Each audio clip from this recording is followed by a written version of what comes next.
Hey Monty, I think we just got an email from Leon. I think it's another boat build update. Wake up! Come! Great. Let's go see Pepper. Come on.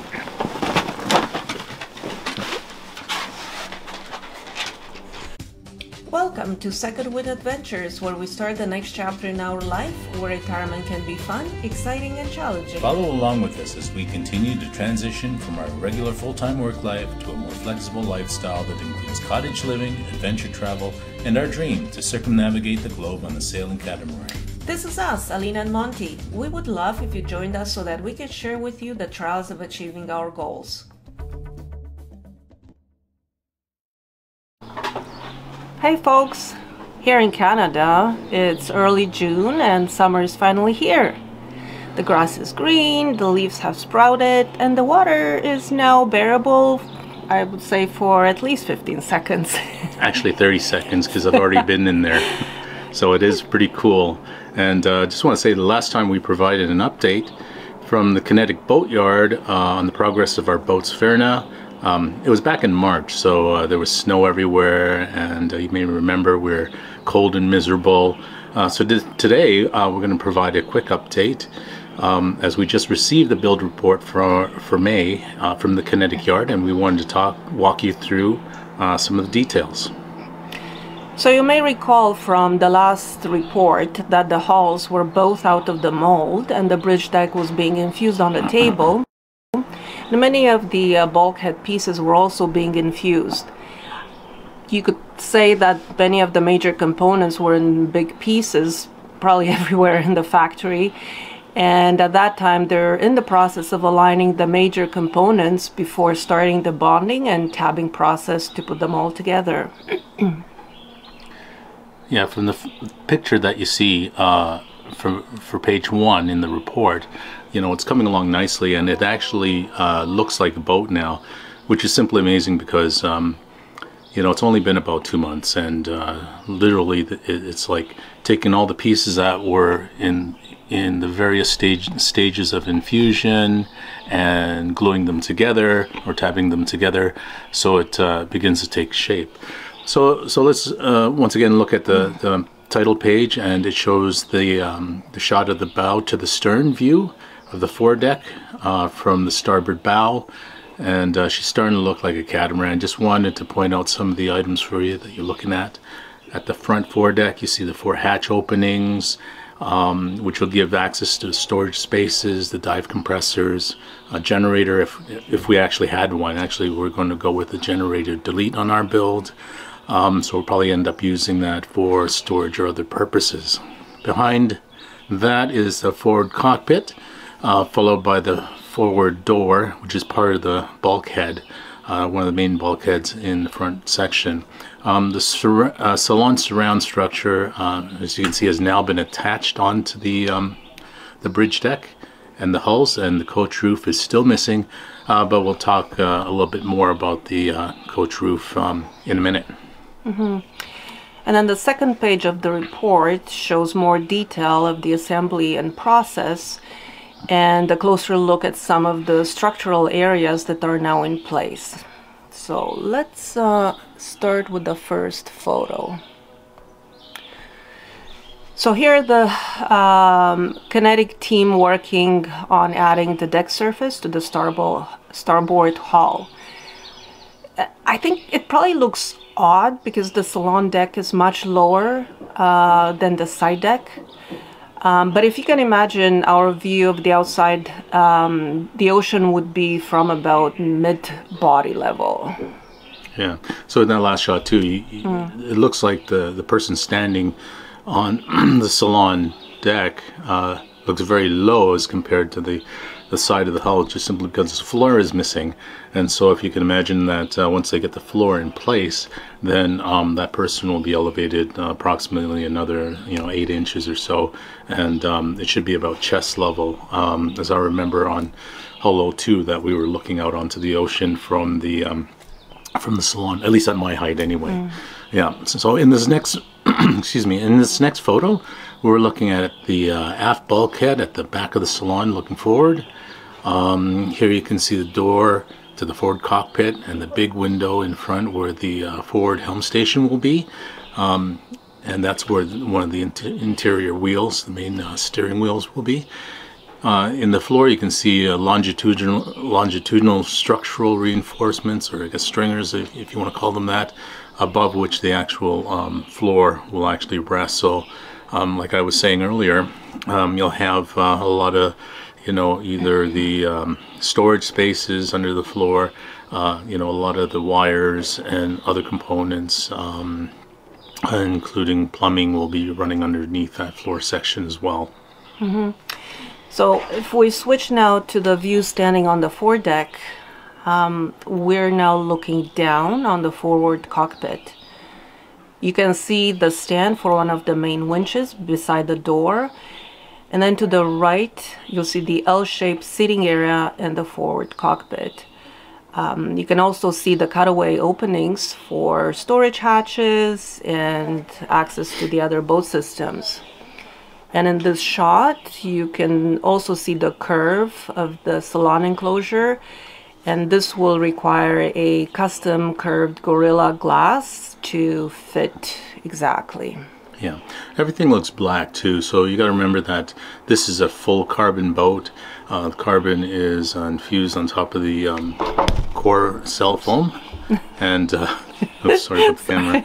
And so in this next photo, we're looking down the top part of the port deck from the bow. We have two cabin hatch openings along the side, and you can see the construction of the tow rail, which is beginning to happen, running along the outer edge, the length of the hull, and you know, you can see the top, between the top deck and the port hull on the port side. So it's coming along.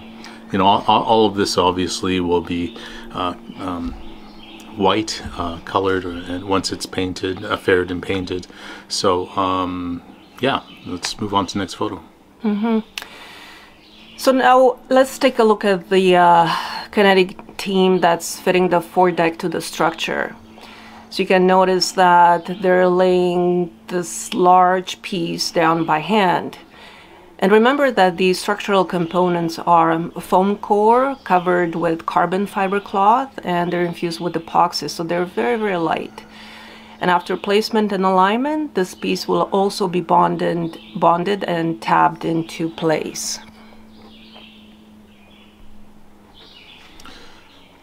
On this last page of the report, we have a few more photos of the structural components. So let's have a closer look at the first one.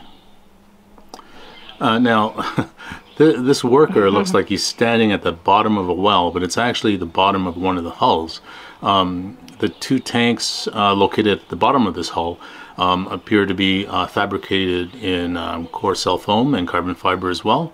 And I suspect that we're looking at the tanks for, I have to check the schematics, but tanks for the gray and black water.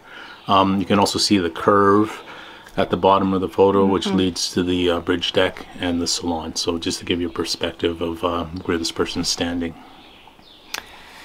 So this next shot, I think, is pretty cool because it shows our coach roof resting upside down while it's being faired and sanded smooth.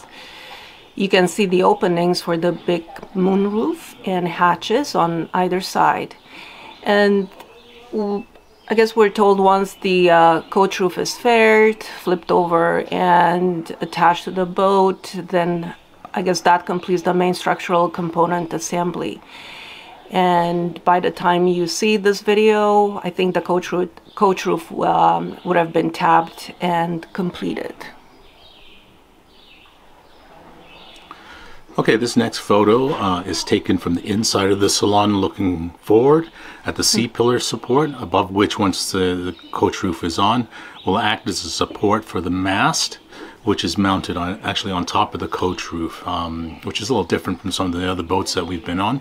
Behind the C-pillar will be the helm station, as I mentioned earlier, for the forward helm. One of three helms actually that are on this boat. So we have two, one on each aft hull, and as well the center one in the forward section. So you know, it hasn't been constructed yet. So if you can imagine the helm wheel coming out of that center pillar area, that will be the approximate steering location for this Ford Center helm. Now here's a photo of, on the next page, the June 5th report. Actually, we received it as we were making this video, and it's showing the addition of the coach roof. I finally got taken out of the mold and turned around and jimmied up into position. I understand from the guys at the factory that there was a lot of limited space there, and they had to do some major maneuvering to get this big piece of carbon fiber in place, since it does have to position itself above the rest of the salon, acting as a coach roof. So Kinetic is apparently expanding their facility, so later builds should have more workspace available, and that's, as I understand it, currently underway. So I guess that's the build report, and I guess the next stage, they're saying it's already started since it's June, and I guess it will be finishing of the interior in primer and fitting of the furniture structure and also the engines. And I guess this will probably take us to end of August, which I guess completes the primary assembly. And then from end of August, we still have to account for about 7 months to fit out the boat. And at least for now, the target for splashing the boat is sometime in March. Next year, Yeah. March 2024. Yep. So it's been a you know, long wait, but it's really cool to see things coming along. And you know, we really hope you enjoyed this very quick update. Don't forget to like and subscribe. It kind of helps us put these update videos and our other adventures out on YouTube. And our next episode, actually, we'll be comparing our build, this Kinetic 54, to the Leopard 50 charter boat that we had in St. Lucia a couple of months ago, and just kind of talking about some of the differences, what we liked about the Leopard charter boat, what we didn't like, and also some of the things that are on our Kinetic 54, which have now been affirmed as the correct choice, at least for us. When we went through our initial design. So it's good to get on these different boats, and we'll be getting on more this summer, so stay tuned for that as well. And we look forward to any comments that you have, and like I said, please like and subscribe. Thanks for watching. Thanks See for you watching. soon.